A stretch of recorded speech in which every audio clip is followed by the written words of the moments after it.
Parce que le progrès technologique leur ouvre un vaste domaine d'investigation, les scientifiques sont en train de réécrire l'histoire du règne animal. Une révolution est en marche qui va transformer notre compréhension de la vie telle que nous la connaissons sur Terre.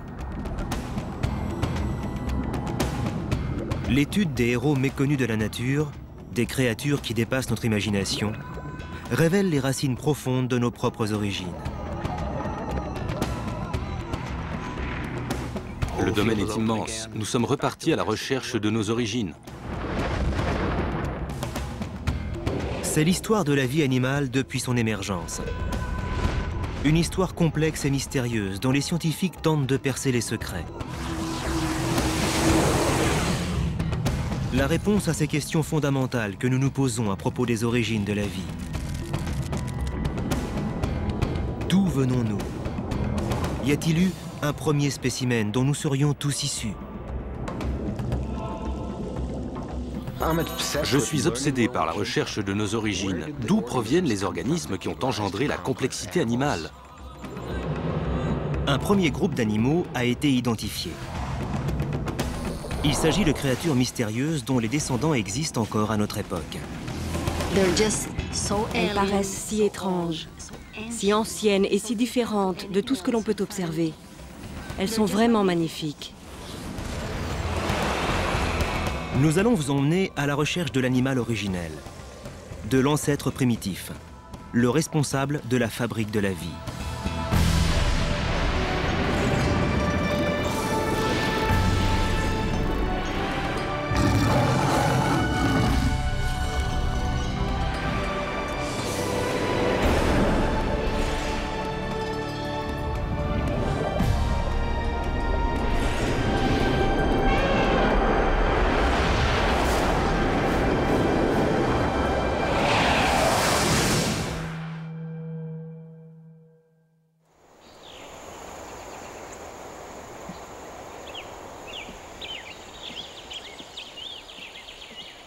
Le biologiste Rudy Raff n'a pas tout à fait l'allure d'un révolutionnaire. Mais son travail scientifique est fondamental pour la compréhension d'une conception nouvelle de l'émergence du monde animal sur Terre.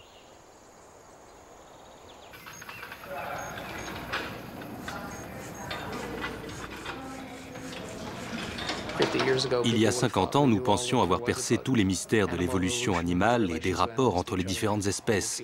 Mais nous voilà repartis à zéro. La génétique et la paléontologie ont fait table rase de nos certitudes. Nous sommes à nouveau à la recherche de nos origines. Raff et ses collègues s'attaquent aux mystères qui déconcertent les scientifiques depuis des siècles. Les questions qu'ils soulèvent sont aussi profondes qu'effrayantes.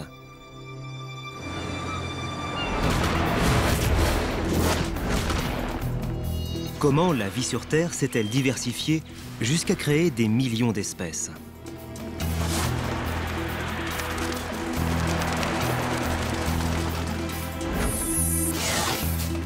Pourquoi les animaux ont-ils cette apparence? Et qu'est-ce que leurs formes nous apprennent de leur histoire? En quoi la lutte pour la survie a-t-elle contribué à façonner la vie et quels enseignements tirer de l'observation des rescapés?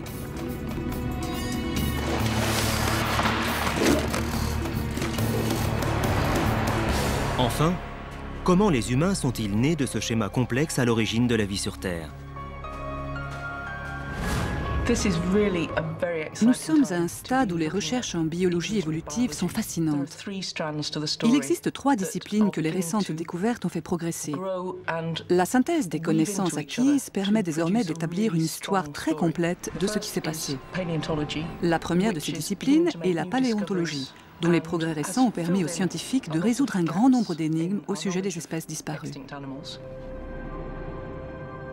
Les scientifiques sont également en train de déchiffrer le code génétique des animaux, code responsable des formes que nous leur connaissons aujourd'hui.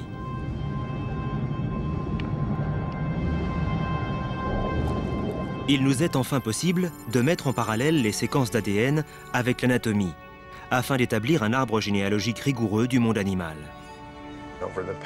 Depuis les 20 dernières années, nous disposons des outils issus de la génétique, de la biologie moléculaire, du travail sur l'ADN, de l'embryologie et de la paléontologie. Toutes ces différentes disciplines se chevauchent et les chercheurs qui jusque-là ne communiquaient pas entre eux se mettent à collaborer.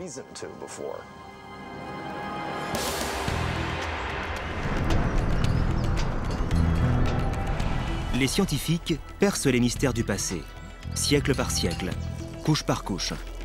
Leurs recherches les conduisent aux quatre coins du monde, où ils découvrent des indices dans des lieux parfois étranges, parfois familiers. L'enquête qu'ils mènent, l'histoire qu'ils écrivent est émaillée d'imprévisibles retournements de situation.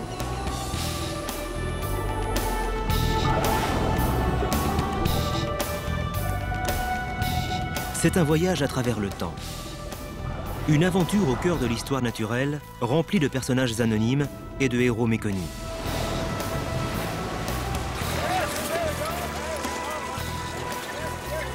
Il ne s'agit pas là d'une créature ancienne et sans intérêt.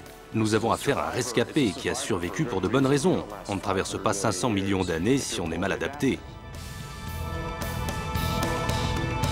Comprendre ce qui est à découvrir consiste à regarder la vie telle qu'elle n'a encore jamais été dévoilée, dans toute son horreur et toute sa beauté.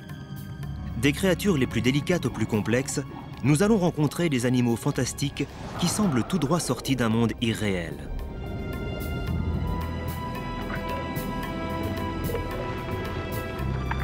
Nous allons côtoyer le monstrueux, le mystérieux,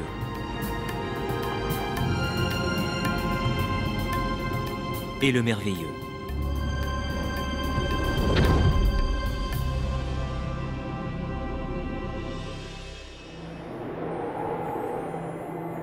Mais notre épopée débute par une simple question. Y a-t-il eu un animal à l'origine de cette immense diversité? Les scientifiques commencent enfin à reconstituer ce puzzle ancestral.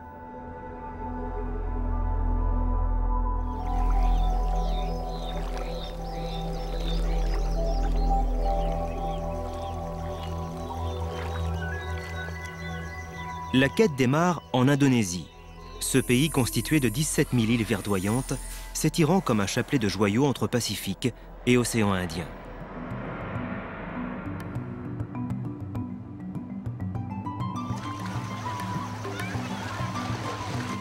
Cette nation abrite plus de 200 millions d'habitants aux diverses origines ethniques.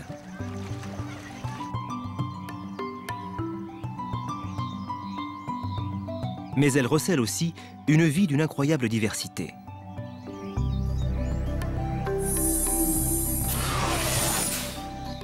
Il existe ici une plus grande variété de créatures que dans n'importe quelle autre région du globe.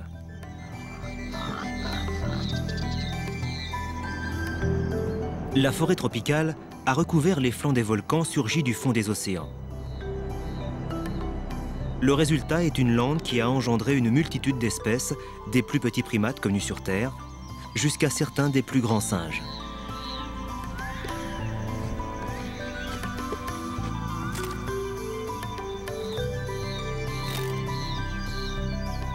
Ce kaléidoscope vivant attire les scientifiques, notamment ceux qui tentent d'élaborer un classement de l'évolution de la vie animale. Parmi ces chercheurs, Cristina Diaz, une biologiste d'origine espagnole. Ce ne sont pas les forêts luxuriantes qui l'ont attirée sur l'île de Sulawesi, mais plutôt la diversité de la communauté sous-marine qui prospère dans ces eaux. Pour la biologiste que je suis, venir à Sulawesi représente le rêve absolu. Cet endroit est parmi les plus riches de la planète en termes de biodiversité. Du coup, ma présence ici me donne vraiment le sentiment d'être privilégiée.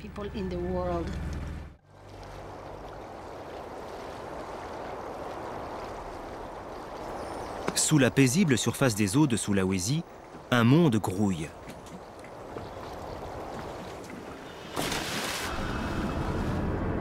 La visite des lieux doit être brève. Mais la variété de la vie animale est spectaculaire.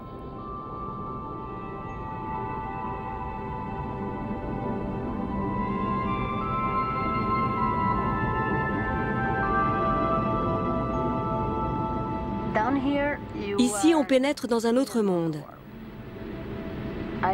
J'éprouve un tel sentiment de bonheur et d'appartenance à un vaste ensemble de choses. C'est un univers de couleurs et de sons très difficile à décrire.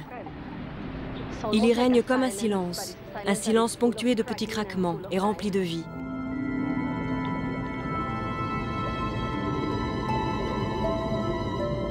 Ce paysage florissant abrite des créatures aussi familières qu'étranges et déconcertantes.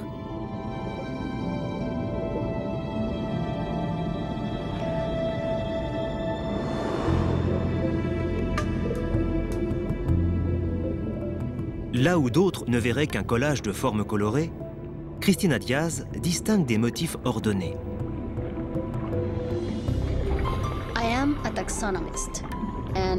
Je suis une taxinomiste. La taxinomie est une science qui consiste à classifier l'incroyable diversité de la vie qui nous entoure.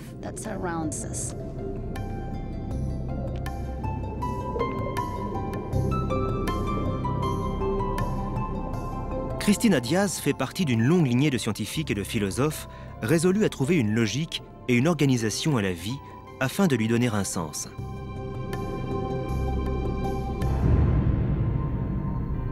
Ce désir de classer les espèces est presque aussi ancien que la science elle-même.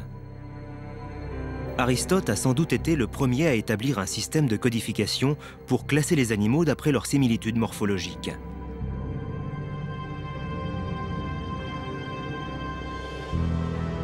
Vers la moitié du XVIIe siècle, le botaniste suédois Linné a mis au point une méthode permettant d'attribuer un nom à chaque organisme. On lui doit l'introduction de la notion de genre et d'espèce. Selon lui, l'organisme animal est une création parfaite et immuable. Un siècle plus tard, Charles Darwin secoue le monde. Sa théorie soutient que les espèces évoluent avec le temps.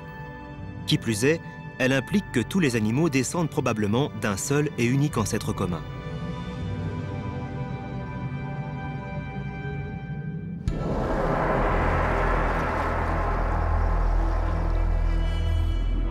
Darwin était convaincu que si nous étions en mesure de remonter des millions d'années en arrière, il nous serait possible d'assister à la naissance du premier animal sur Terre.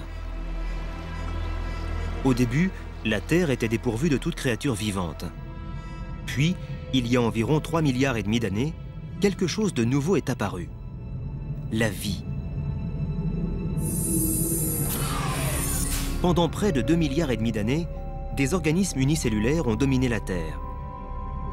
De minuscules créatures enveloppées dans une membrane fragile. Ces êtres vivaient, émettaient des pulsations, mais ce n'étaient pas des animaux. Par un processus que nous ignorons, les cellules ont développé un langage leur permettant de fonctionner à l'unisson.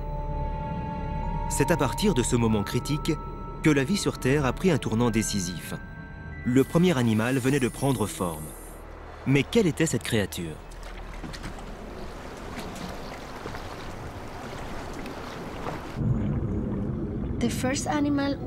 Le premier animal était certainement une créature très élémentaire.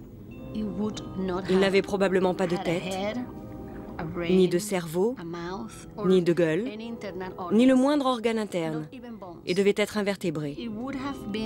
C'était sans doute un organisme composé de plusieurs cellules animales. Et ces cellules devaient coopérer entre elles afin d'assurer le bien-être général de l'animal.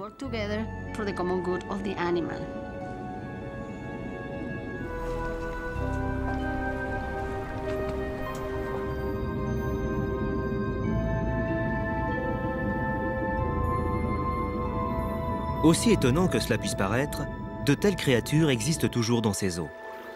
Voilà pourquoi Cristina Diaz s'est rendue en Indonésie.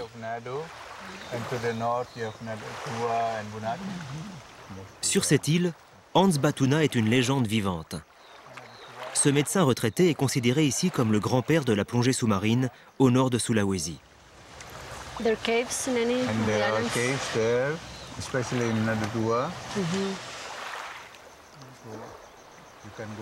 Selon lui, Cristina doit se rendre au pied du volcan Manado Tua.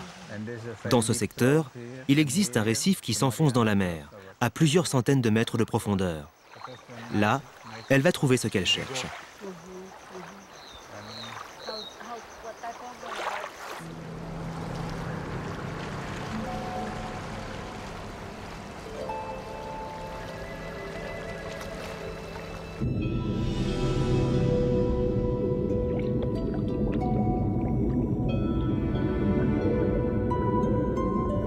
Depuis que Darwin a élaboré sa théorie de l'évolution, des scientifiques tentent d'élucider les énigmes de l'origine animale. Aujourd'hui, Christina semble avoir trouvé une créature qui nous relie dans la nuit des temps aux premiers animaux du monde.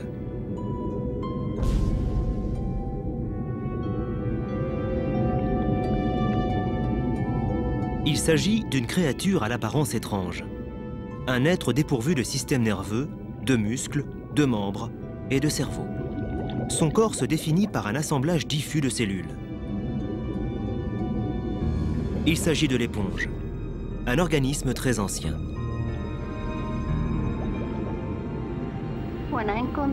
Chaque fois que je rencontre une éponge, je suis captivée. Je pourrais rester des heures à l'observer.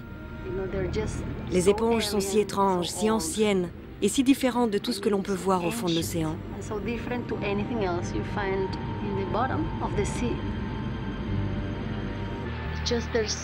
Elles représentent une forme de vie si primitive et à la fois si présente. Je suis fascinée à chaque fois.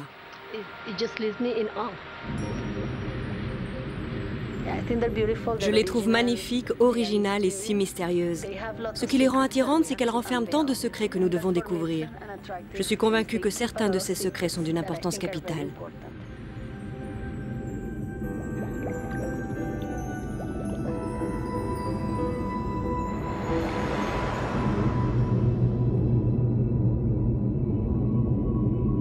Les éponges ne révèlent pas facilement leurs secrets. Leur apparente simplicité les rend aussi provocantes que déconcertantes. Vues de loin, elles paraissent solides. Mais leur observation rapprochée révèle un labyrinthe composé de petits trous, de galeries et de ventricules. Les éponges n'ont pas de forme distincte, à la différence de beaucoup d'autres espèces animales. Elles sont aussi variées que leurs nombreux habitats.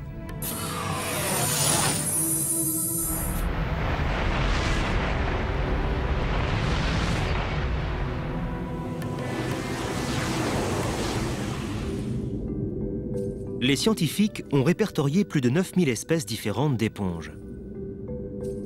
Ces organismes prospèrent aussi bien dans les eaux salées qu'en eau douce. Les éponges surgissent dans des environnements aussi divers qu'inattendus, des eaux glaciales des pôles aux mers chaudes des tropiques.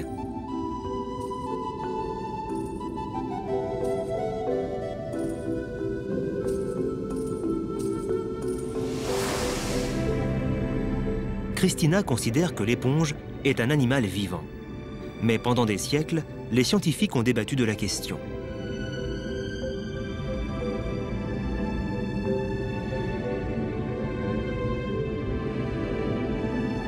Aujourd'hui encore, il est difficile d'admettre que cet organisme, pour le moins étrange, puisse être un animal.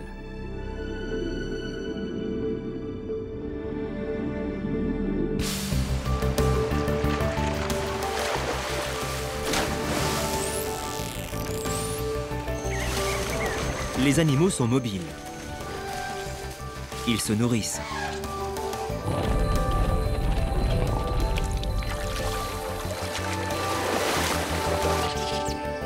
Ils se reproduisent et sont attachés à leur progéniture. Ils défendent leur territoire avec acharnement. L'éponge, elle, paraît bien loin de tout ça. Si c'est bien un animal, elle cache bien sa vraie nature. Hi.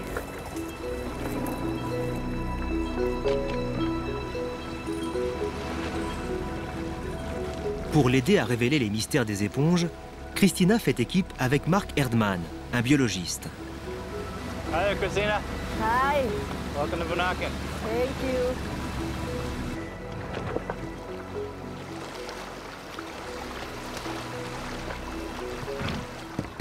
Mark Erdman a consacré plusieurs années à l'étude de l'environnement marin en Indonésie.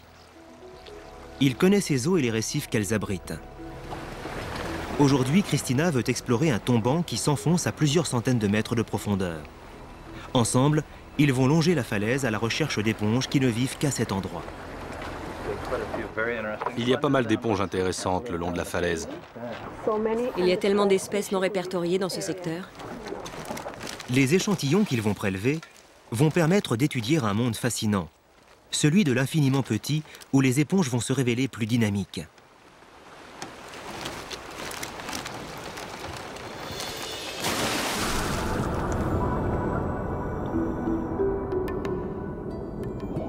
Les cellules des éponges sont uniques dans le royaume animal. Mais pour être en mesure d'étudier leurs capacités miraculeuses, Mark et Christina doivent prélever les échantillons vivants qu'ils ramèneront au laboratoire. Nous avons besoin d'éponges pour nos expériences en laboratoire.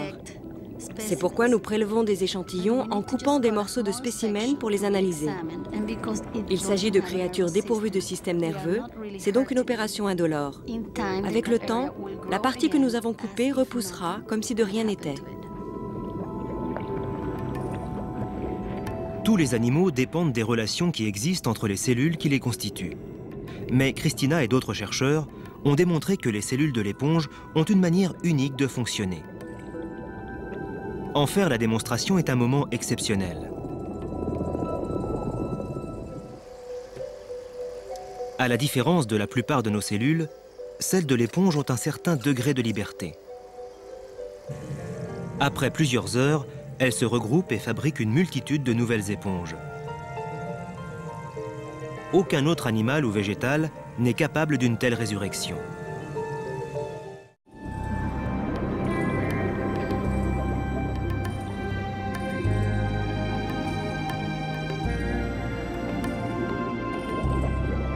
Même si l'éponge se distingue clairement des autres animaux, elle partage certaines caractéristiques avec le reste de la vie animale.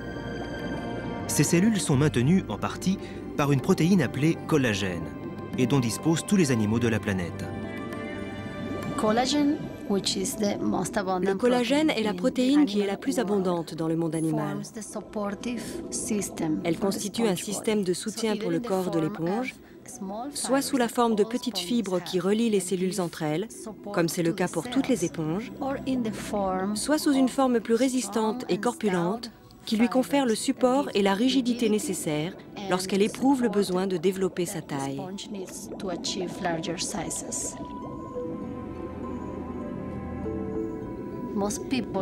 Pour la plupart des gens, la place d'une éponge est dans une baignoire. Lorsque vous tenez une éponge de bain dans la main, vous avez en réalité un squelette souple composé de collagène. Mais à la différence de celles destinées au bain, de nombreuses éponges ont un aspect rugueux. En plus du collagène dont elles disposent, elles renferment des millions de fragiles spicules cristallins imbriqués dans le corps de l'éponge. Les spicules sont des structures microscopiques qui donnent à l'éponge sa forme et sa rigidité.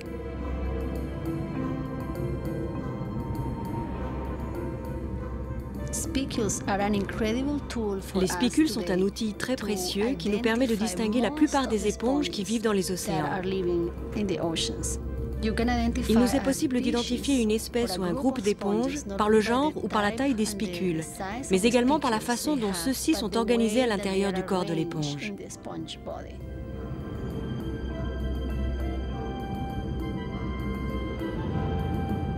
Pour la plupart des éponges, les spicules cristallins correspondent à des empreintes digitales. Sous le microscope, ils livrent un éblouissant déploiement de formes et de tailles aussi merveilleuses que mystérieuses.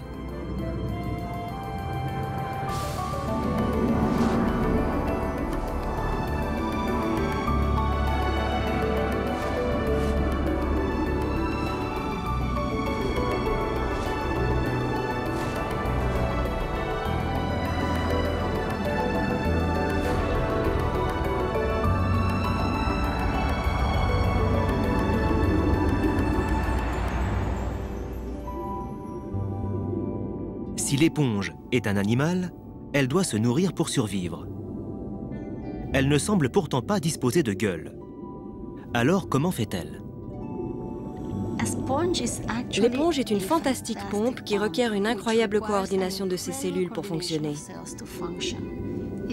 C'est une machine filtrante vivante.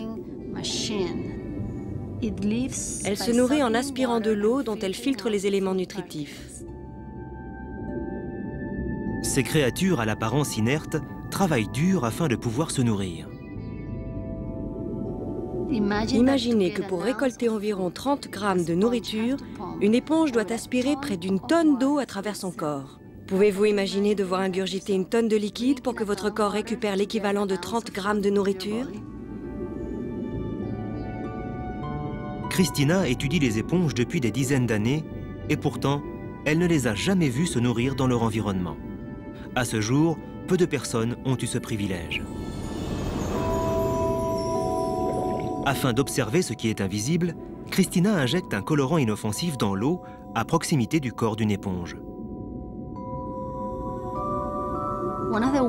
Pour déterminer à quelle allure l'eau est absorbée par le corps de l'éponge, il suffit d'injecter un liquide coloré et de mesurer la vitesse à laquelle l'eau est aspirée.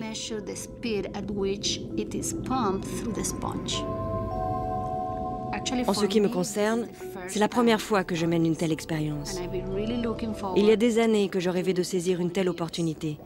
Je suis ravie qu'elle se présente enfin.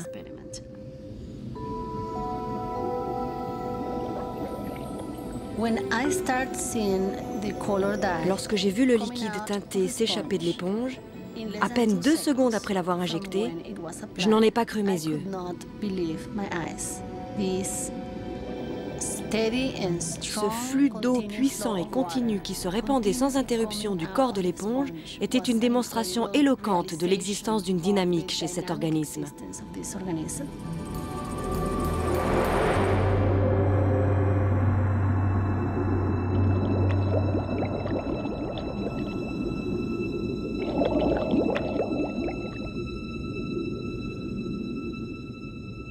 C'est une expérience incroyable à vivre.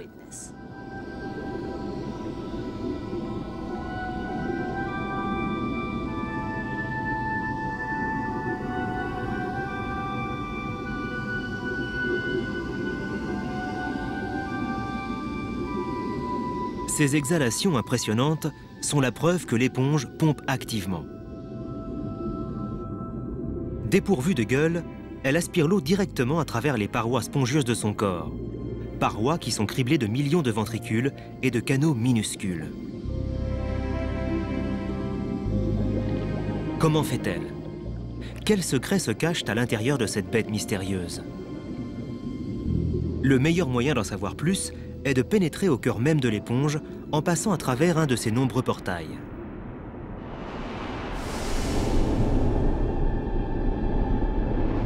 Dérivant au milieu d'une multitude d'organismes unicellulaires, nous ressentons l'attraction d'un courant.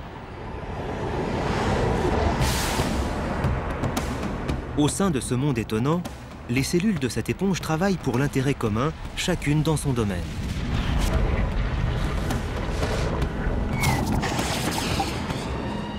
Tandis que le courant nous emporte, nous croisons des cellules qui fabriquent de nouveaux spicules.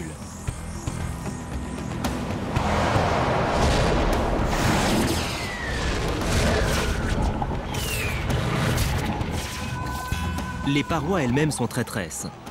À elles seules, elles peuvent engloutir leur proie.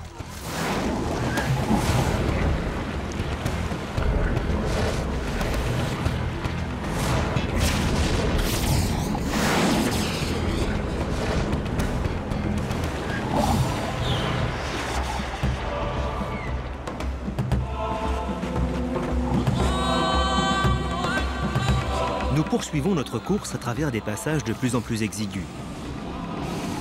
Le courant faiblit avant de nous propulser dans un des millions de cœurs minuscules que compte l'éponge.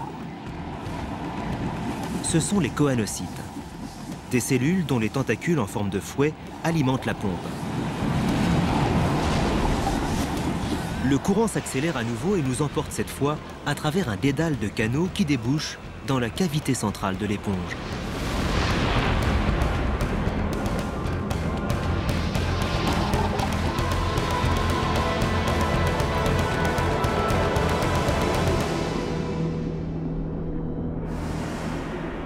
Cet organisme, qui nous paraissait inerte, est en fait un animal vivant, plus complexe que nous ne pouvions l'imaginer.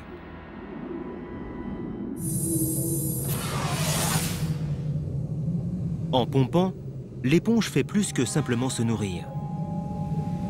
Sa vie sexuelle dépend aussi de cette activité.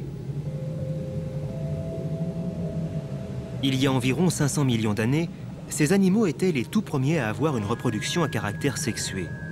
Les premiers à combiner le sperme et les œufs pour engendrer leur progéniture.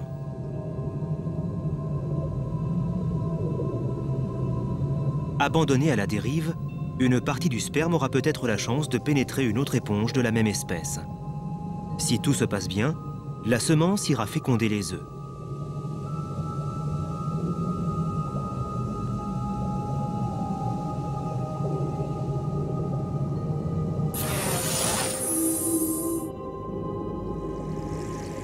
Notre visite au cœur de l'éponge nous a révélé une créature surprenante. Pour son alimentation comme pour son mode de reproduction, elle démontre un comportement élaboré. Bien plus qu'une simple agglomération cellulaire, l'éponge est un animal vivant et parfaitement développé.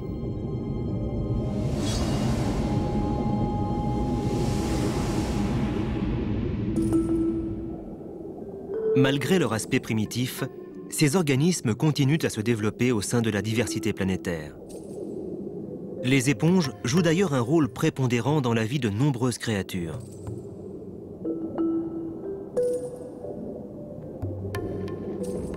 Depuis leur apparition, elles ont développé une multitude d'étranges relations symbiotiques.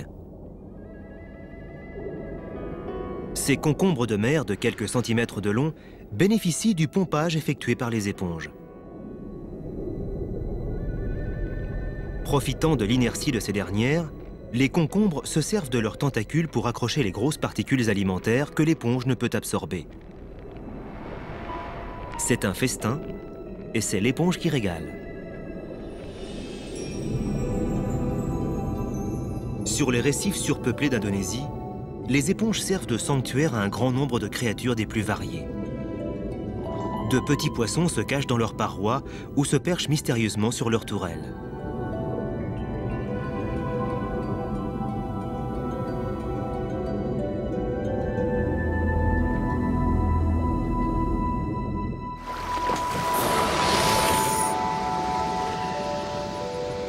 En échange d'une enclave protégée, certaines créatures sont disposées à abandonner leur liberté définitivement.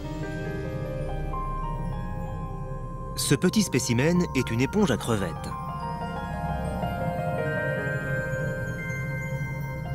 En grandissant, elle entrelace ses spicules cristallins qui abritent parfois un couple de crevettes.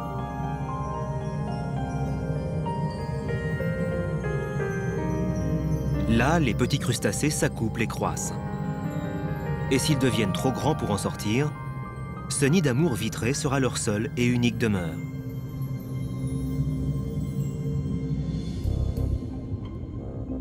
Sans le savoir, les éponges offrent un large éventail de protection à différentes espèces.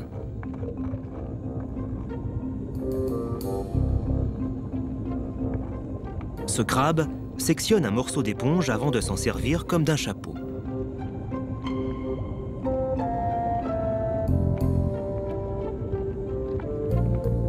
Puisque la majorité des éponges ne sont pas comestibles, le crabe en profite pour s'y camoufler. Mais toutes les éponges ne sont pas aussi accueillantes. L'Abestopluma est une espèce qui tue. Ses spicules filandreux sont recouverts de petits crochets. Ceux-ci sont des armes idéales pour saisir d'innocentes larves de crabes. Des cellules prévues à cet effet suintent hors du corps spongieux, se déploient autour de la proie et la digèrent vivante. Avec ces cellules qui entrent et sortent de son corps, cette éponge ressemble à une créature de science-fiction.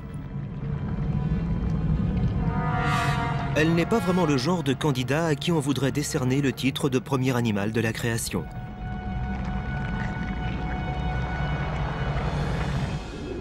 Quoi qu'il en soit, les éponges sont anciennes.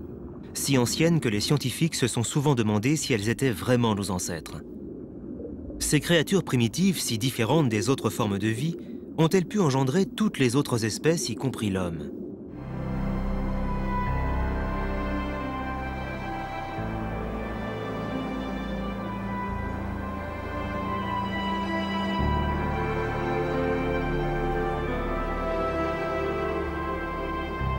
Mitchell Soggin fait partie de ces chercheurs qui ont consacré leur existence à éclaircir les mystères. Je suis obsédé par la recherche de nos origines. Bien entendu, je ne cherche pas à savoir qui sont nos parents, ni même nos grands-parents, mais plutôt d'où proviennent les organismes qui ont engendré la complexité animale, celle de l'être humain ou d'autres espèces.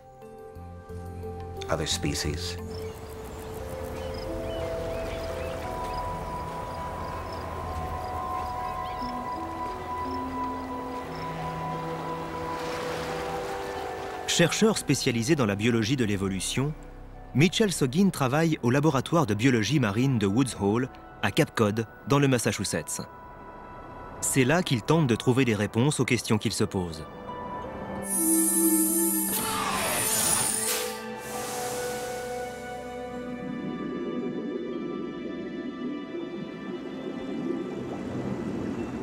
Dans cet environnement scientifique, Soggin a rapidement bénéficié des avancées prometteuses dans les domaines de la génétique et de l'informatique. Oui, ce sont des diatomées qui viennent du Nebraska. Ce sont des algues. Jette un coup d'œil, Ginny. Ces spécimens proviennent de lacs. Si on pouvait obtenir l'ADN de ces échantillons, on pourrait programmer quelques expériences. Ça nous permettrait d'obtenir une séquence à partir de ces spécimens. Grâce au progrès des nouvelles technologies, Soggin a entrepris des recherches sur les gènes d'animaux divers afin de tenter de déterminer quelle espèce est à l'origine de toutes les autres.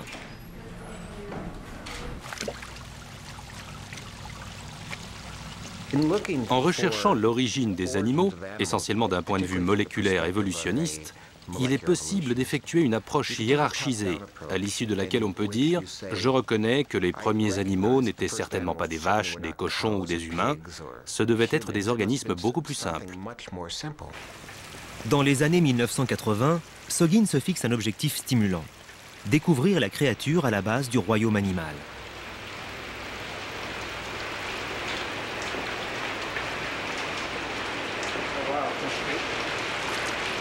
Ces deux éponges ont l'air plutôt en forme pour cette période de l'année. À l'époque, certains scientifiques soupçonnaient déjà les éponges. Pour en avoir le cœur net, Soggin décide de chercher là où peu d'autres se sont aventurés, dans le code génétique de l'éponge. Il lui faut obtenir avant tout une image précise de l'ADN à l'intérieur des cellules. Un travail laborieux et appliqué que l'on appelle le séquençage génétique. Nous allons prélever les tissus les plus sains, qui sont aux extrémités. Les séquences génétiques correspondent au plan de construction d'un organisme. Elles définissent tout ce qu'il y a à savoir afin de générer le plan du corps ou de mettre en œuvre les métabolismes ou la physiologie. Vous disposez d'un ensemble de codes génétiques qui définissent ce que vous êtes. Mon ensemble de codes génétiques est légèrement différent du vôtre parce qu'il me définit. Ces plans sont semblables aux plans de construction d'immeubles ou de voitures, selon ce que vous avez à fabriquer. Nous pouvons comparer les plans génétiques de différentes choses. Je peux par exemple comparer le plan génétique, entre guillemets, d'une automobile à celui d'une charrette à bras.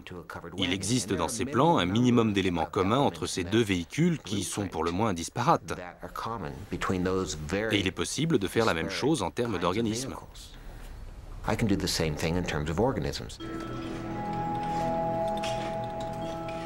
Soggin compare les codes génétiques des éponges avec ceux d'autres organismes.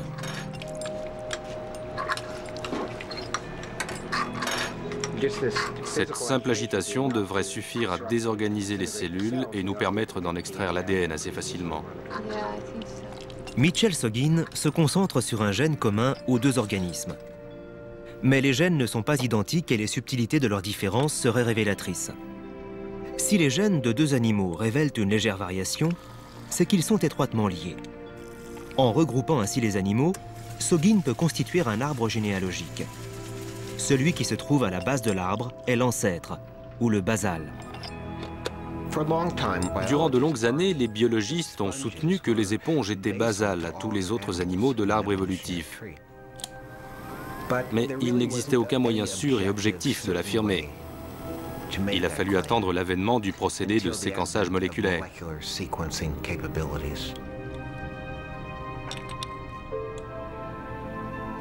Afin de pouvoir comparer les séquences génétiques, les scientifiques doivent d'abord extraire l'ADN du noyau des cellules.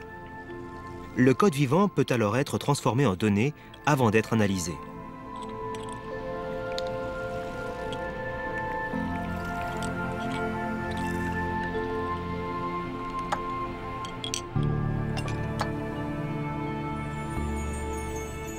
Le court instant pendant lequel l'ADN est observable à l'œil nu est un moment magique.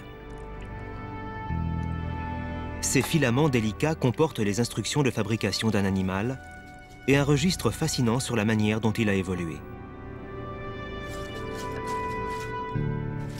Voici la matière première de la vie, de toute la vie. La forme et l'apparence de tous les animaux dépendent de ces mêmes molécules. C'est la preuve de notre parenté avec toute chose vivante et de nos origines communes.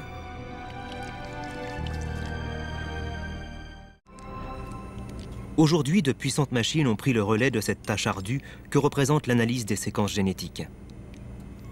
À présent, des dizaines d'organismes différents peuvent être comparés simultanément.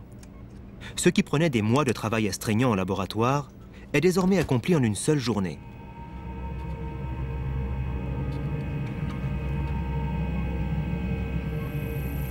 Soggin a rapidement pu faire le tri dans la quantité d'informations génétiques obtenues.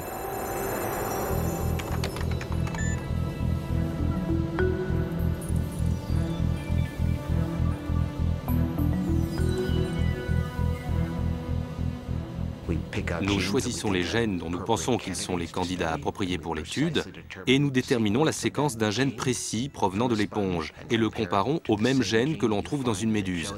Nous comparons ensuite ce résultat avec un gène identique issu d'une mouche, d'un poisson, d'une grenouille, d'un humain et ainsi de suite.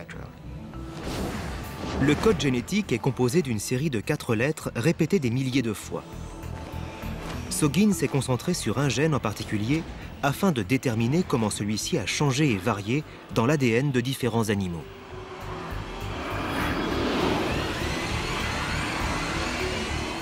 Travaillant sur une partie spécifique du gène, il se met à rechercher ce qui pourrait lui donner une idée des mécanismes de l'évolution de la vie animale, épluchant les résultats, séquence après séquence, animal après animal.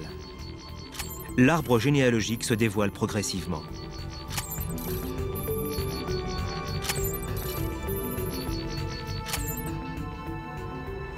À la fin de ce processus long et ardu, Soggin regarde le bas de son arbre et parvient à cette conclusion. À la base de tout le royaume animal se trouve l'éponge.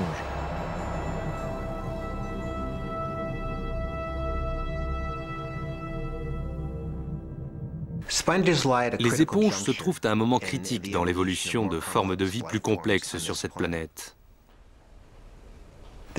Elles sont incontestablement basales aux autres animaux. Elles viennent d'un monde unicellulaire. Ce qui est en soi une prouesse, parce qu'on peut désormais imaginer le développement d'une plus grande complexité chez les organismes. Dans notre situation précise, les éponges ont déjà semé les graines de l'évolution animale que l'on retrouve au sein de l'ensemble du monde animal. Le fait que les éponges se trouvent à la base de tous les animaux signifie d'une certaine manière qu'ils sont tous, qu'il s'agisse de leur forme ou de leur aspect, issus de la simple architecture d'un organisme. Soggin a découvert que les éponges ont transformé la nature de la vie. Là où les créatures unicellulaires s'étaient autrefois développées, l'éponge est devenue le premier animal multicellulaire doté d'un plan génétique fait pour durer. Tous les animaux sont basés sur ce même schéma. Si nous inversions la grande horloge de la vie, en condensant en une simple minute les centaines de millions de pas que constitue notre évolution, nous pourrions nous retrouver nez à nez avec le simple organisme par lequel tout a débuté.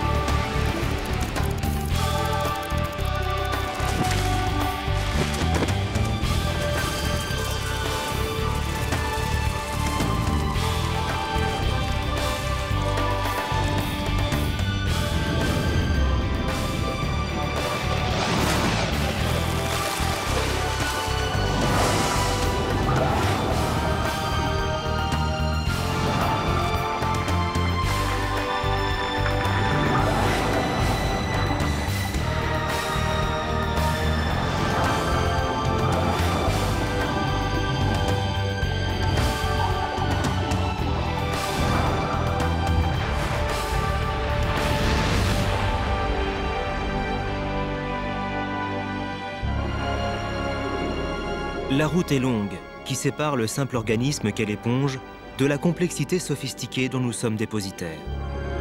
Mais sans cette plateforme basique comme fondation, l'évolution n'aurait jamais engendré la multitude de créatures qui habitent notre planète. Les scientifiques commencent à déployer la vaste carte de l'Odyssée de la vie. Ils commencent à comprendre comment les créatures ont évolué pour parvenir à bouger, nager, ramper, courir, chasser, tuer, planer dans le ciel, et même à développer l'intelligence qui les pousse à essayer de donner un sens au monde qui les entoure. C'est une odyssée d'une complexité inimaginable, née d'une simple créature rivée au fond des océans.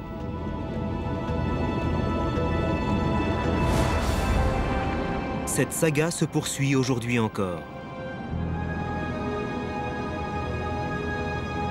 Les événements extraordinaires qui ont contribué à la fabrique de la vie continuent de se dérouler.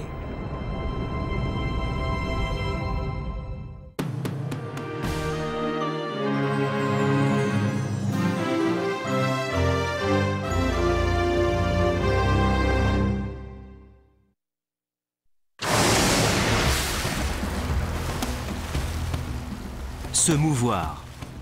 Une fonction vitale, aussi essentielle que le fait de respirer. Cette faculté de nous déplacer qui met en jeu nos muscles et nos nerfs nous permet de relever un grand nombre de défis auxquels nous sommes confrontés. Mais comment les animaux sont-ils parvenus à développer cette mécanique complexe et cet art du mouvement? Quelle est l'origine de cette étonnante danse de la vie? Bien que le mouvement et le comportement soient relativement complexes dans le monde animal, c'est dans un groupe très rudimentaire et très primitif que se trouvent les racines de la mobilité. Il existe des créatures tellement simples qu'elles étaient à une certaine époque considérées par les scientifiques comme des plantes. Mais maintenant, nous savons qu'elles ont radicalement transformé le monde animal. Elles ont inventé le montage électrique, le câblage, notre système nerveux. C'était un bond en avant surprenant pour le monde animal. Nous allons essayer de comprendre le processus qui a permis à la vie de se mettre en marche et à quelle créature nous le devons.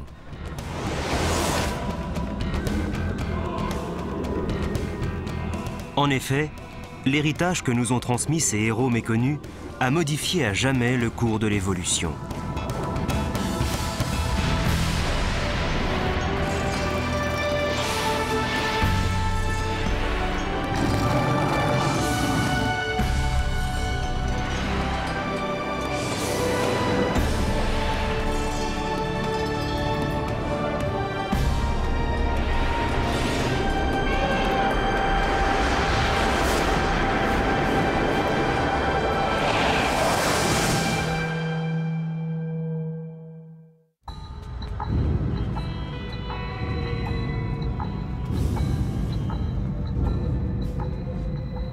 Le mouvement est une chose remarquable. Le mouvement fait partie intégrante de notre vie, tout comme le fait de respirer.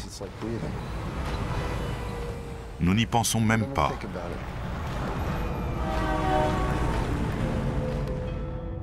Le biologiste Jack Costello s'intéresse particulièrement aux capacités de mouvement des animaux. L'un des caractères spécifiques des animaux, ou ce que nous considérons généralement comme le trait qui les différencie des plantes ou des champignons, c'est leur capacité à se mouvoir. Démontrant d'impressionnantes qualités de rapidité, d'agilité et de puissance, les animaux semblent être constamment en mouvement. Le stade de repos ne constitue bien souvent que le préambule à l'action, voire à l'attaque.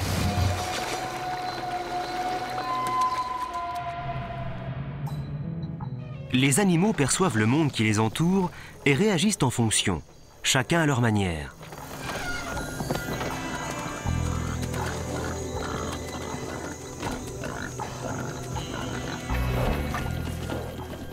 Mais comment le mouvement est-il apparu dans la vie animale?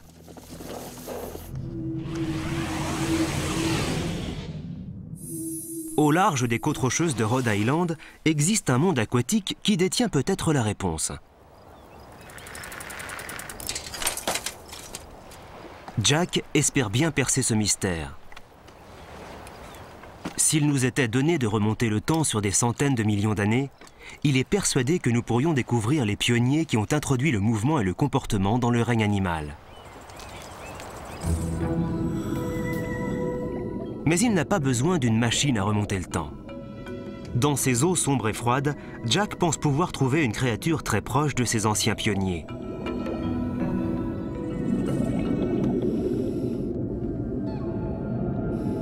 Cet être vivant, qui ressemble à une fleur, est une anémone de mer. Elle appartient à un très ancien groupe d'animaux appelé les cnidaires. Comment des créatures aussi rudimentaires ont-elles pu engendrer l'étonnant ballet de la vie? À première vue, certains cnidaires ne ressemblent même pas à des animaux.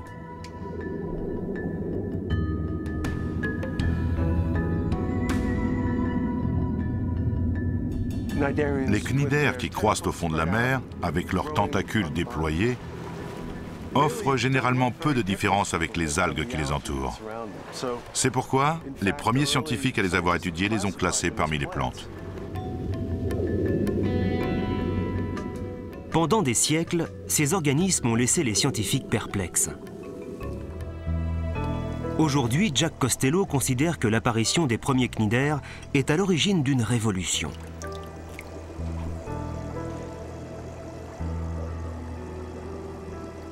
C'est sans aucun doute un groupe qu'il est indispensable d'étudier. En fait, ils sont incontournables si on veut comprendre le mouvement et le comportement.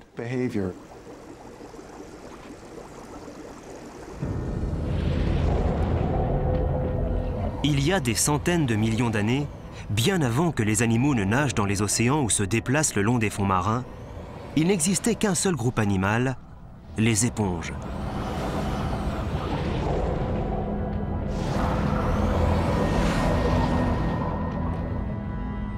Incapables de se mouvoir avec efficacité de leur propre chef, ces organismes ne disposaient que des sens les plus rudimentaires.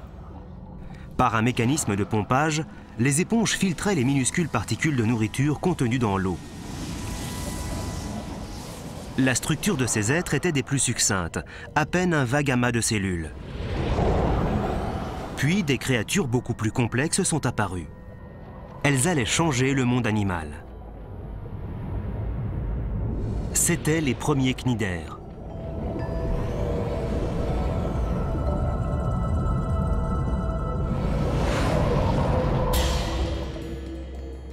Ils n'ont peut-être pas l'air de pionniers, mais les cnidaires ont marqué une étape charnière du comportement animal.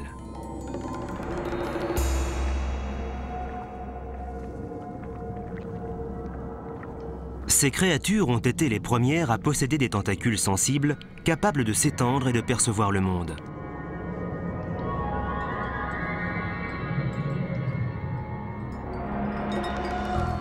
Il y a plus de 500 millions d'années, les cnidaires ont conçu et développé d'autres fonctions que nous tenons pour acquises aujourd'hui.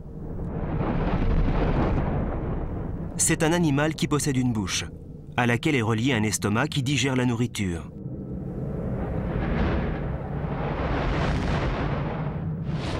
Il s'agit d'une innovation remarquable qui va s'étendre à tout le monde animal.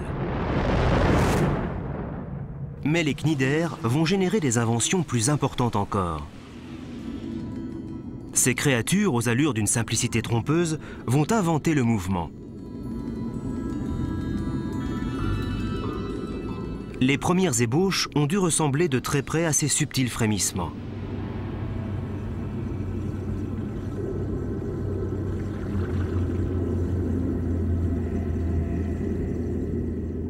Au-delà des tentacules plissés de ce cnidaire, des millions de minuscules poils situés dans sa gorge attirent l'eau dans son corps.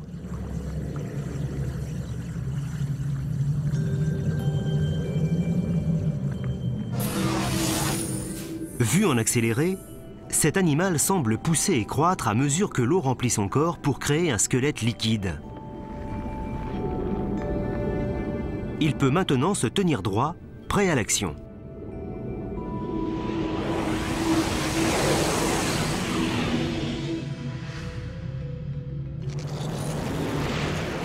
Munis de deux ensembles de muscles, les cnidaires peuvent s'incliner dans toutes les directions. Pour contrôler leurs muscles, les cnidaires comptent sur une autre de leurs inventions, des cellules spécialisées qui vont former les nerfs.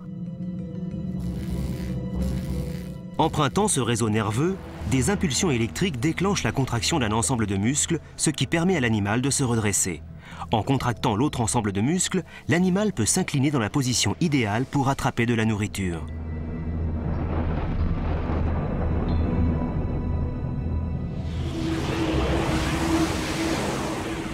Ça a l'air d'une simplicité enfantine. Mais toutes les créatures qui aujourd'hui rampent, volent ou nagent possèdent des muscles et des nerfs, un héritage des cnidaires. Les apparences sont souvent trompeuses, comme l'illustrent ces organismes à première vue si lents et si rudimentaires, mais à l'origine de la mobilité animale. La côte californienne, qui abrite certains des plus spectaculaires cnidaires, attire des scientifiques des quatre coins du monde.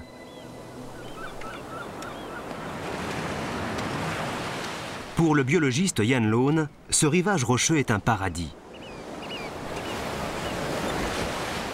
En étudiant les anémones de mer, Ian peut imaginer à quoi pouvaient ressembler les premiers comportements animaux.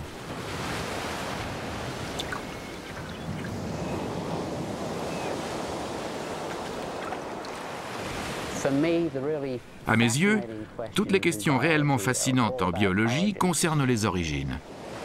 D'où venons-nous? Qu'est-ce qui a déclenché l'évolution du comportement? Et il faut remonter jusqu'à un groupe comme les cnidaires pour pouvoir tenter de répondre à ces questions. Les cnidaires ont été les premiers prédateurs actifs de la planète.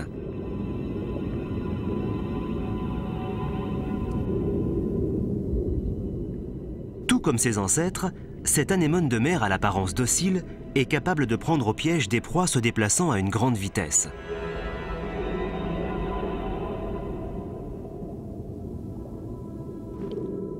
Le goby est un nageur très rapide. Il possède des yeux et des sens capables de détecter n'importe quel signe de danger.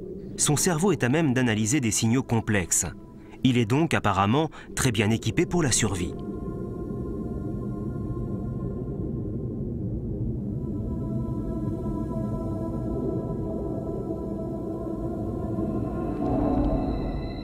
L'anémone de mer a cependant développé des armes qui lui sont propres.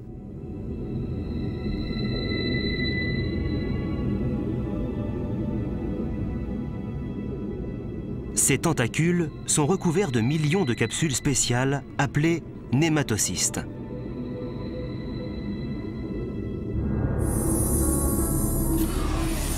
À l'intérieur des capsules se trouvent des filaments remplis de poisons mortels. Quand l'anémone de mer libère ses projectiles, ces derniers sont propulsés à la vitesse d'une balle de revolver. Ils transpercent leur cible et lui injectent des toxines paralysantes. Pour que l'anémone de mer attaque, il faut au préalable que ses tentacules aient été touchés.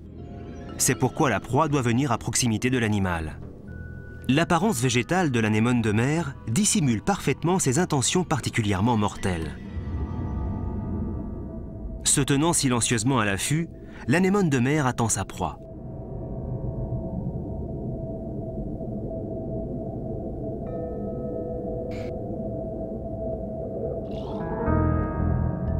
Pour le goby, le moindre moment d'inattention peut être fatal.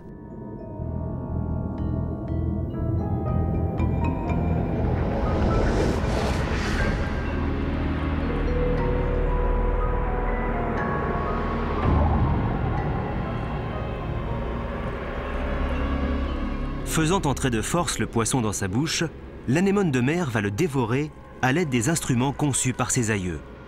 Le goby est lentement digéré vivant.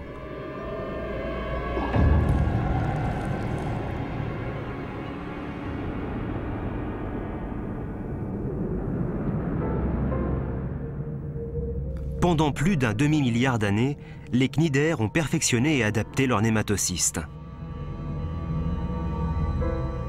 Ils ont mis au point une surprenante collection d'armes. Certaines d'entre elles sont même composées de toxines pouvant être fatales aux êtres humains.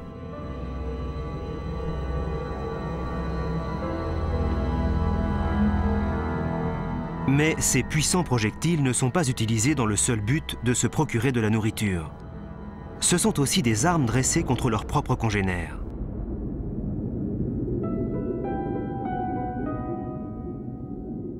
Des cnidaires comme ceux-ci ont sans doute été parmi les premiers animaux à se livrer bataille pour des questions de territoire.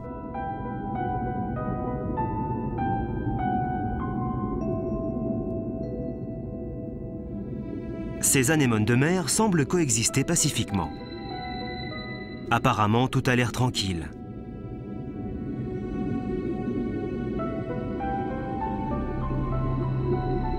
Mais le conflit est latent. La cause ? Ce morceau de roche. Déployant leurs tentacules, les animaux se détectent mutuellement. Le point de non-retour a été atteint. Chaque animal se prépare pour la bataille. Les poches qu'il gonfle contiennent autant d'armes de combat.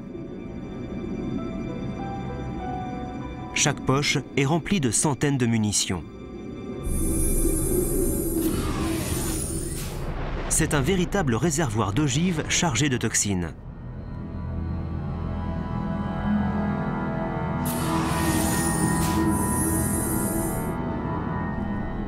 Mais pour que le combat ait lieu, les deux combattants doivent entrer en contact.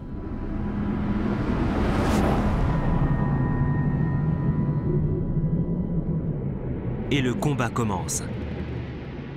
C'est au ralenti qu'ils se portent des coups foudroyants.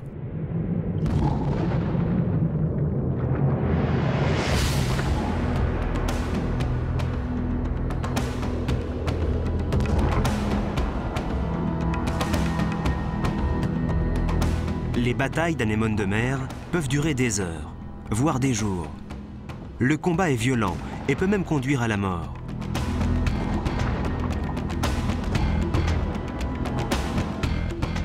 À chaque coup porté, des milliers d'armes empoisonnées pénètrent les chairs de l'adversaire et injectent dans le corps de l'ennemi quantité de toxines.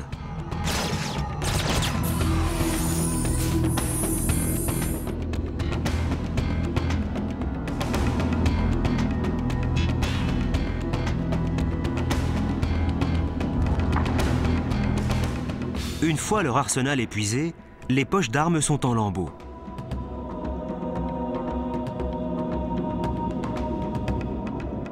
Triomphante, l'anémone de mer déploie ses tentacules comme pour célébrer sa victoire. L'animal vaincu se replie sur lui-même et éventuellement se déplacera.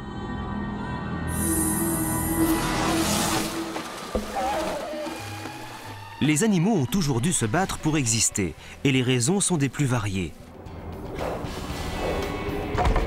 Que ce soit pour se nourrir, s'attribuer un territoire ou pour conquérir une femelle. Et ce sont des créatures sans prétention qui sont sans doute à l'origine de tous ces comportements.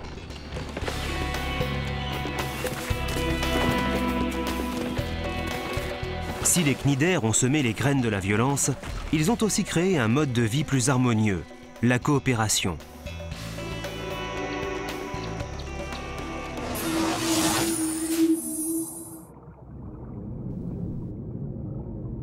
Ces minuscules polypes de corail appartiennent aussi à la famille des cnidaires. Tout comme leurs cousins, ce sont des prédateurs, ils se nourrissent de plancton.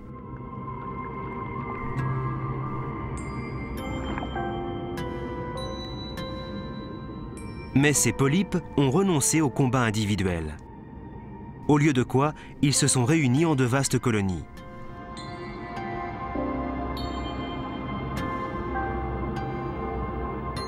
Au lieu de se combattre, ils ont bâti. Ils sont à l'origine de l'une des plus grandes merveilles que la nature ait jamais conçue. Un spectacle de couleurs et de formes ne ressemblant à aucun autre. Les récifs coralliens.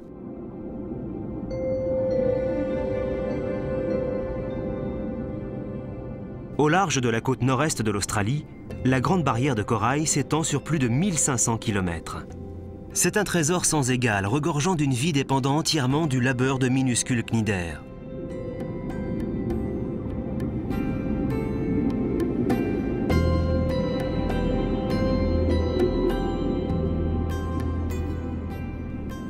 Ces récifs sont l'étonnant résultat de la coopération et de la productivité des cnidaires.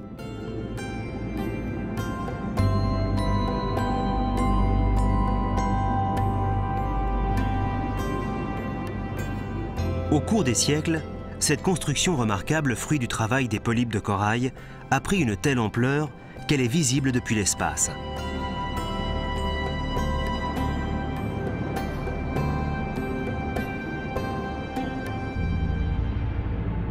Pour créer une telle structure architecturale, les coraux croissent et se développent sans cesse.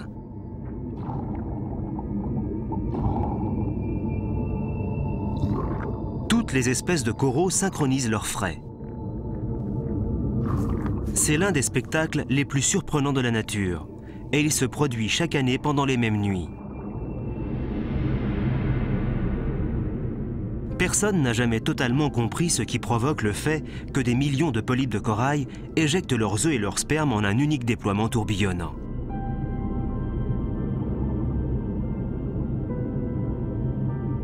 En travaillant tous ensemble à une telle échelle, les cnidaires ont trouvé le moyen d'assurer leur propre renaissance. Les cnidaires capturent des proies, livrent des batailles et bâtissent d'immenses structures. Et ils font tout ça uniquement avec un système nerveux et un système musculaire rudimentaires. Le fait qu'il en soit ainsi a longtemps intrigué le biologiste Ian Lone. La raison pour laquelle les anémones de mer me fascinent, c'est qu'elles possèdent une structure corporelle apparemment très simple et un système nerveux élémentaire. Et elles sont néanmoins capables d'avoir des modes de comportement passablement complexes. J'étais curieux de savoir comment elles s'y prenaient pour y arriver. Ian décide de concentrer ses recherches sur le langage silencieux du système nerveux des cnidaires.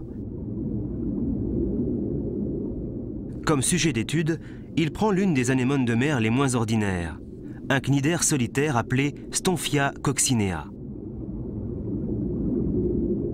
Accrochée à un rocher au fond de l'océan, elle semble sans défense. Mais ne vous y fiez pas.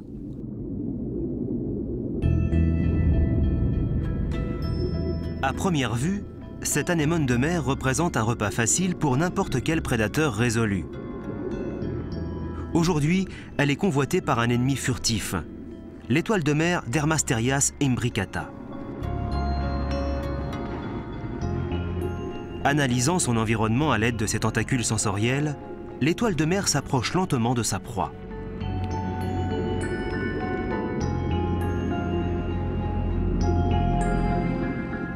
Avec ses légions de ventouses qu'elle utilise pour capturer et agripper ses victimes, c'est un chasseur très bien armé. Stonphia, notre anémone de mer, ignore que le danger s'approche. Mais dès que l'étoile de mer le touche, le cnidaire réagit.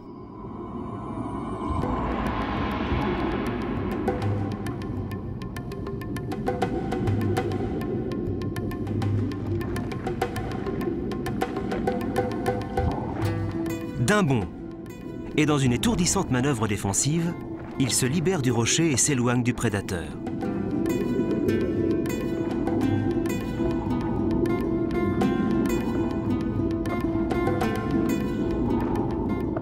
C'est l'une des rares anémones de mer capables de nager.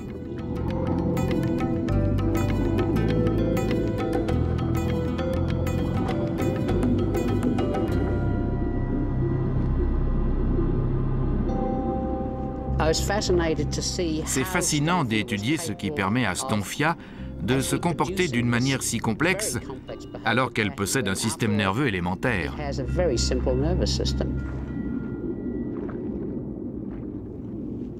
Je voulais découvrir de quelle façon elle utilise son système nerveux pour élaborer un comportement aussi compliqué. Dans son laboratoire, Lone pose des électrodes sur le cnidaire afin de mesurer la fréquence de ses impulsions nerveuses.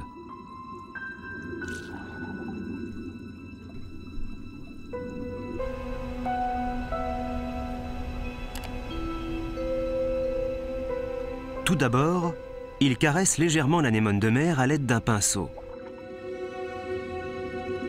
L'animal se referme. La réaction à la caresse du pinceau est enregistrée sous forme d'oscillation sur l'écran de l'ordinateur. Ian propose ensuite de la nourriture à l'anémone de mer.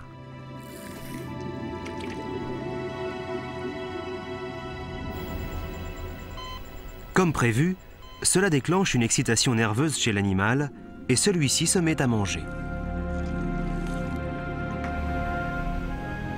Enfin, Yann utilise une étoile de mer pour provoquer une réaction de fuite chez le cnidaire. Un simple contact suffit. Au moment où le système nerveux réagit, une rapide série d'oscillations apparaît sur l'écran. L'anémone de mer prend la fuite.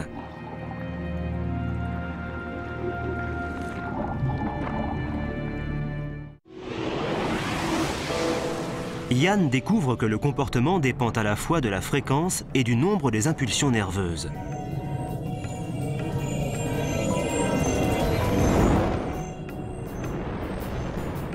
On retrouve ce remarquable système, mis au point à l'origine par les cnidaires, dans tout le monde animal.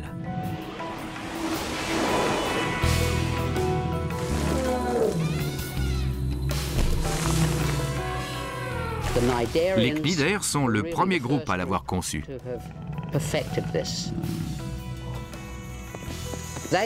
Ils ont inventé le montage électrique, le câblage, notre système nerveux. Les nerfs sont des câbles par lesquels passe de l'électricité. Ça a été un bond surprenant pour le monde animal.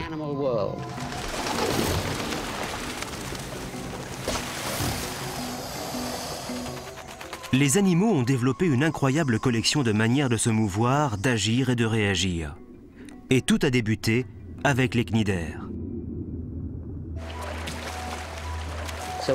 Nous avons une grande dette envers ce groupe modeste et primitif.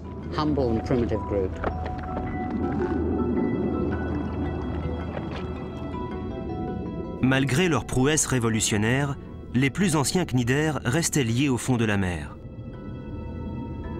Mais leur structure corporelle ne pouvait pas être retenue longtemps dans les profondeurs.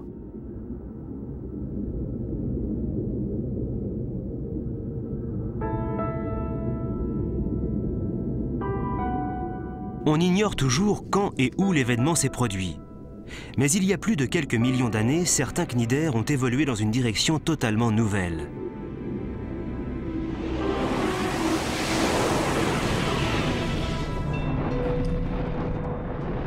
La taille de leur bouche s'est agrandie et ils ont développé pour s'alimenter des structures ressemblant à des bras. Leurs tentacules sont devenus de minces filaments. Leur pédoncule cylindrique s'est transformé en une cloche et un animal bien connu, aux allures de fantôme, est apparu.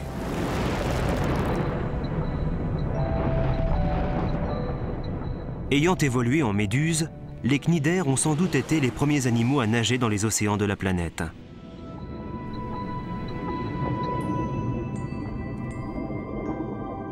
Avec une structure corporelle qui saura résister au temps, les méduses vont se répartir dans tout le système aquatique du globe.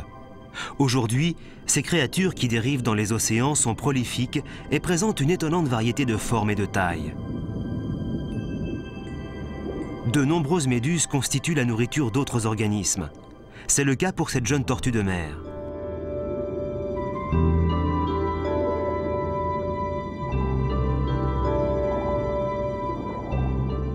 Mais les méduses sont rarement des victimes passives. En fait, ce sont les prédateurs dominants de la plupart des océans du monde. Traînant dans leur sillage leurs tentacules mortels, les méduses écument lentement l'océan en recueillant leur proie.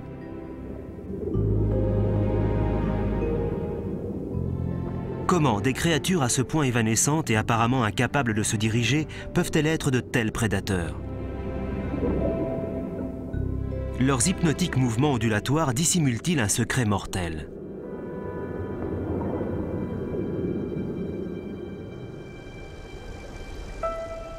En 1990, Jack Costello commence ses recherches sur les mystérieux modes de déplacement et d'alimentation des méduses. Ce qu'il découvre va définitivement modifier notre manière d'appréhender ces diaphanes meurtrières.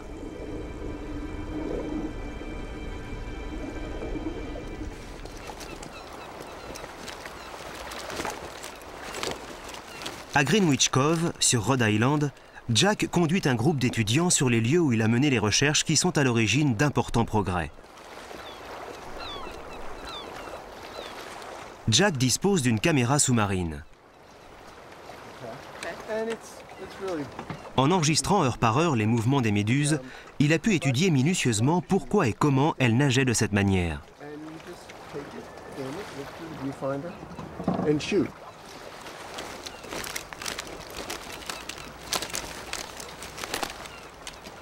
Il a entre autres concentré ses recherches sur un groupe, les Aurélies campanules.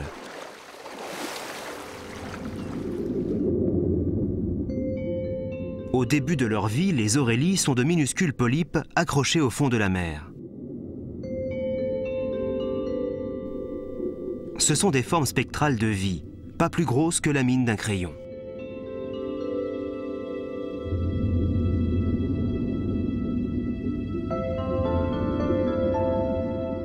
Comme beaucoup d'autres cnidaires, elles semblent parfaitement ordinaires. Et pourtant, à les regarder de plus près,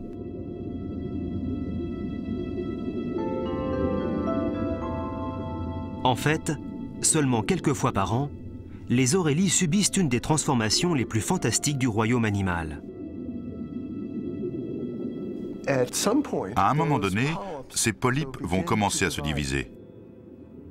C'est pratiquement comme s'ils fabriquaient des petites lamelles posées les unes sur les autres.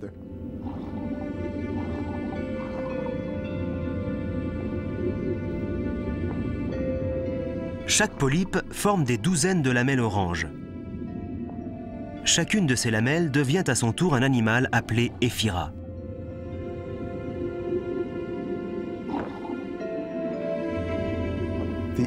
Éphyra est en quelque sorte le stade adolescent de la méduse.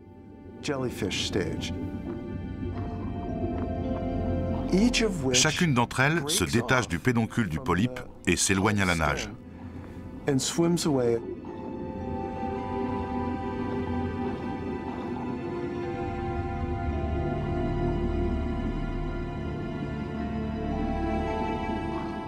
Il y a des millions d'années, c'est sans doute de cette manière-là que les anciens cnidaires se sont libérés du fond de la mer.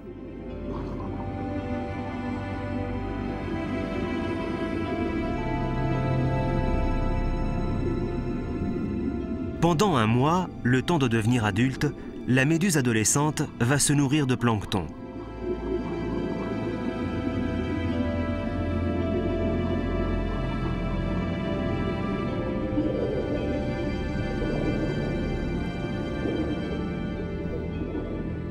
Une fois leur croissance achevée, ces animaux peuvent mesurer jusqu'à 60 cm de large.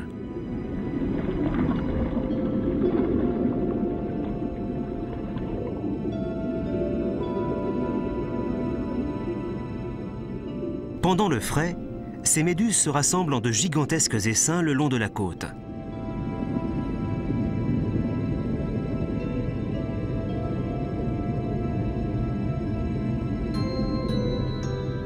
Les mâles projettent des filaments de sperme dans l'eau.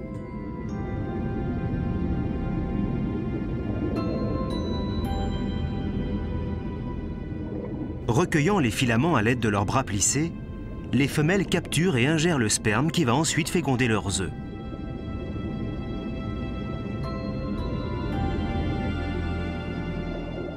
Accoutumés aux grands espaces, leurs corps délicats peuvent être écrasés par la multitude. Lors de ces grands rassemblements, nombre d'entre elles succombent. En l'espace de quelques jours, leur chair fragile se décompose et disparaissent. Mais leur progéniture prend racine sous forme de minuscules polypes et le cycle recommence à nouveau.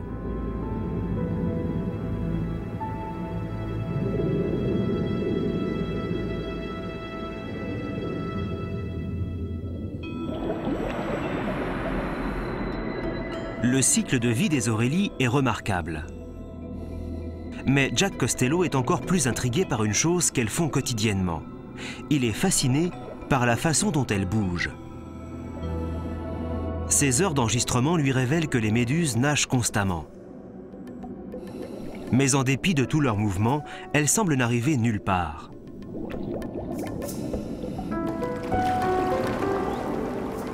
Elles passent leur temps à nager, mais en fait, elles n'avancent jamais.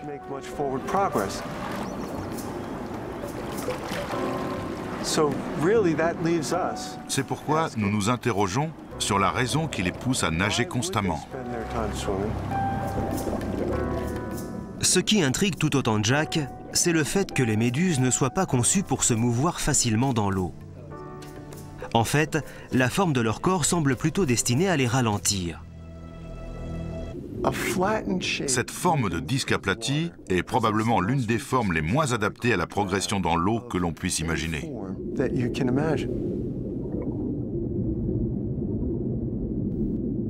Afin d'obtenir un meilleur aperçu d'une méduse en mouvement, Jack s'est livré à une expérience très simple.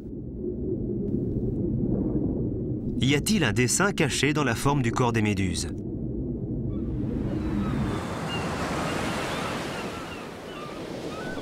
Perché sur les hauteurs escarpées du littoral de Big Sur, au nord de la Californie, un laboratoire a été installé pour étudier le comportement animal.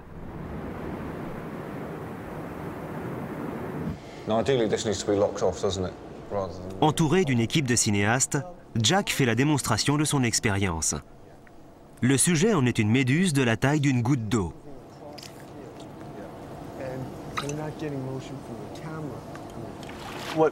Nous voulions observer sa façon de nager et voir comment elle agit sur le liquide qui l'entoure.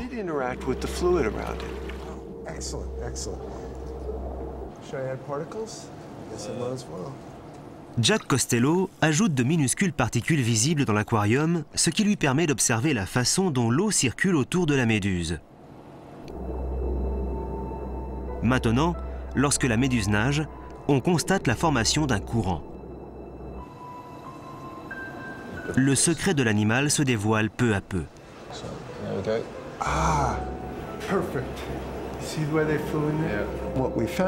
Nous avons découvert, grâce à cette observation, que cette forme excessivement aspirante est très efficace pour créer des tourbillons et des flux autour des bords de la cloche. Ainsi, le flux se dirige exactement entre les tentacules et permet à la méduse de capturer ses proies.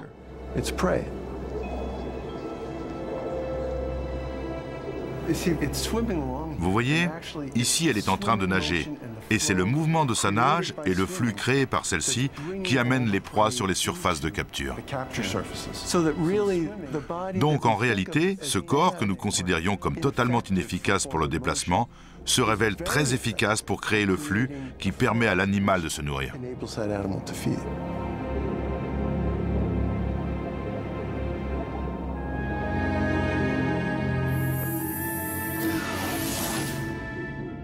Dans ses travaux ultérieurs, Jack Costello a démontré que chaque forme de méduse crée son propre courant, permettant la capture de proies différentes. Mais ce qui est peut-être le plus essentiel dans la découverte de Jack, c'est de savoir que le premier animal qui s'est détaché du fond de la mer pour nager l'a sans doute fait pour prendre au piège sa proie, et non pour la prendre en chasse. C'est un système incroyablement simple, mais terriblement efficace. Ça devient un peu plus sinistre quand on réalise que ce mécanisme qui permet à ces animaux de nager est principalement destiné à tuer des proies.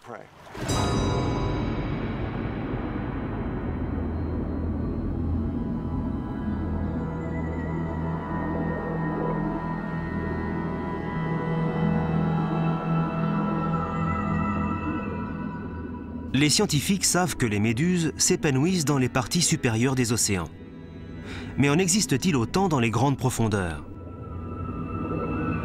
C'est une question qui, jusqu'à présent, était restée sans réponse.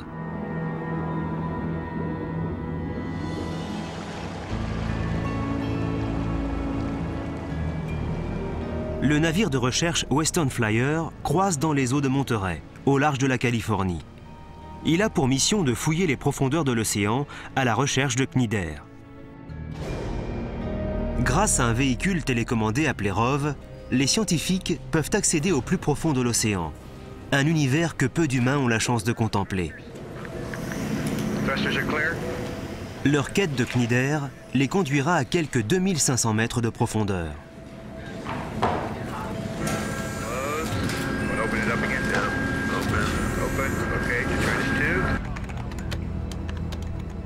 Le biologiste Bruce Robinson dirige cette expédition. Les cnidaires existent en si grand nombre dans le kilomètre supérieur de l'océan que nous pensons trouver une situation identique en descendant au-delà de 1000 mètres. Mais bien entendu, nous ne pouvons pas en être totalement certains.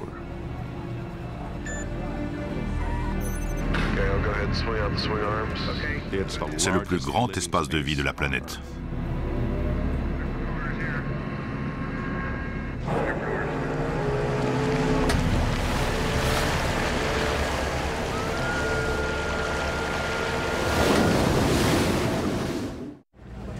Depuis la salle de contrôle du Western Flyer, Bruce Robinson et son équipe font effectuer au ROV une plongée de reconnaissance.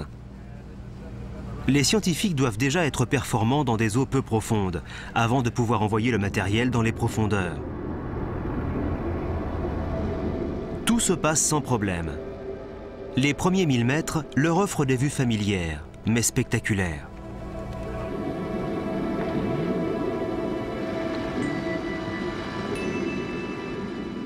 Cette étonnante créature, connue sous le nom de siphonophore, est la résultante de deux formes de cnidaires rudimentaires. La méduse en forme de cloche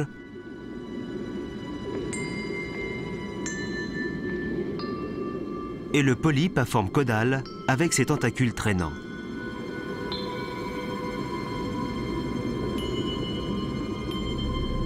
S'étirant sur une quarantaine de mètres, le siphonophore est le plus long prédateur du monde, plus long encore que la baleine bleue.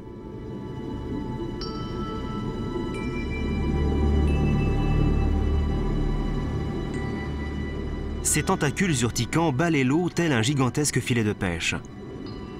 Comme c'est le cas pour tous les cnidaires, ces tentacules sont recouverts de millions de nématocystes, destinés à capturer et tuer ses proies.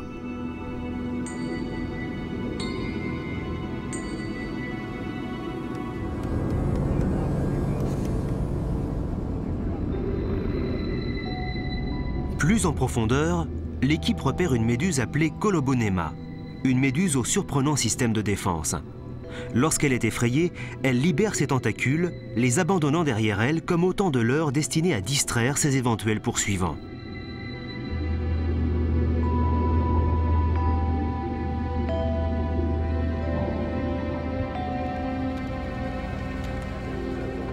Si ces cnidaires ressemblent à des créatures fantastiques venues d'un autre monde, ici, dans cet univers, ils sont pourtant l'espèce dominante.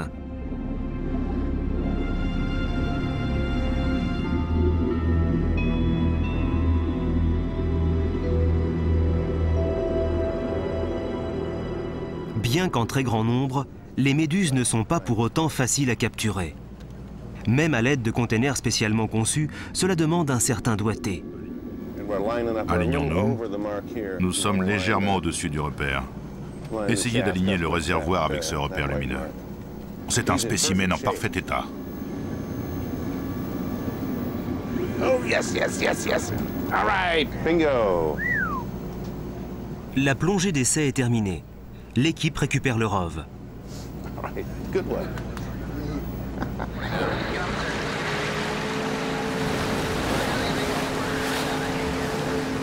Okay, give it to Jess. Give it to Jess. Les cnidaires qui ont été capturés sont immédiatement emmenés au laboratoire où ils seront étudiés ultérieurement.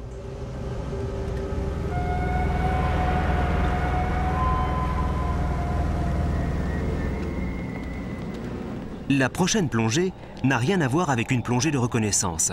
Elle est beaucoup plus risquée.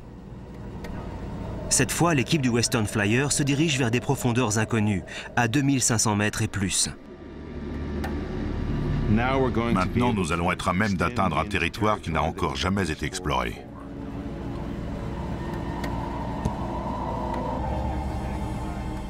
Très rapidement, de surprenantes créatures font leur apparition. En voici une grande. Oh, regardez, regardez. Ça pourrait être des amphipodes ou leurs œufs. L'équipe est récompensée par l'apparition d'une très grande variété de cnidaires.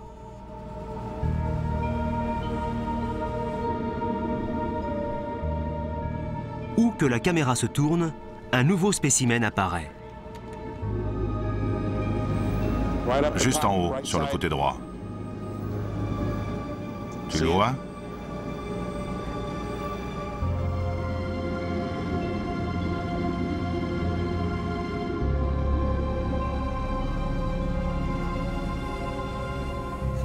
Lorsque le ROV atteint les 2500 mètres, les chercheurs font une surprenante découverte.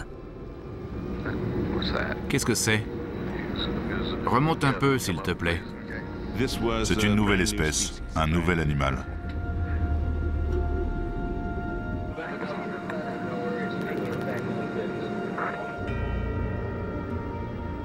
Personne n'a jamais vu cette méduse auparavant. Elle n'a jamais été identifiée. On ne lui a jamais donné de nom. C'est l'une des plus grandes méduses au monde, avec un diamètre de près d'1 mètre.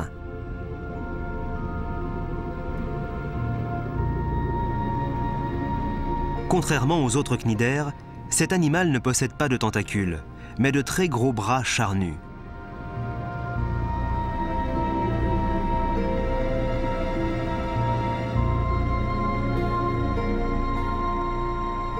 On ignore pratiquement tout de son corps et de son mode de vie. Comment capture-t-elle ses proies? De quoi se nourrit-elle? Quel est son cycle de vie? Peut-elle encore grandir?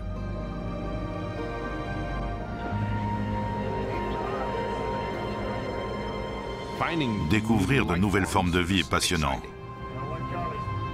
Ça fait partie du plaisir qu'il y a à faire de telles recherches.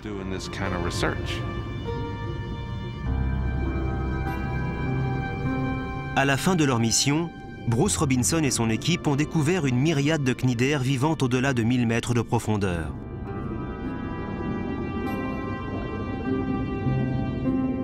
Apparemment, ces curieuses créatures qui peuplent la partie supérieure des océans se retrouvent également en grande quantité dans les profondeurs.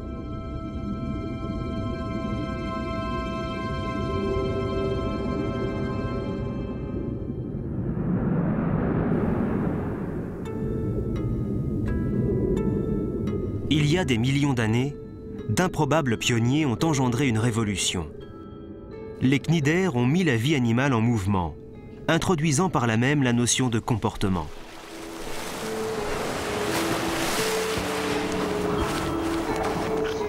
Pour participer à cet étonnant ballet souvent sauvage, les animaux ont suivi le sillage des cnidaires.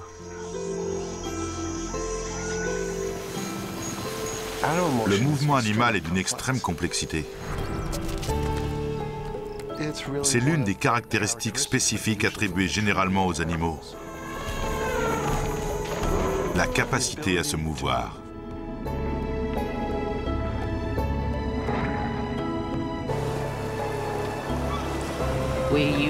Nous utilisons des nerfs, nous utilisons des muscles, nous utilisons des cellules sensorielles. Toutes ces choses ont été inventées par les cnidaires au cours de leur évolution.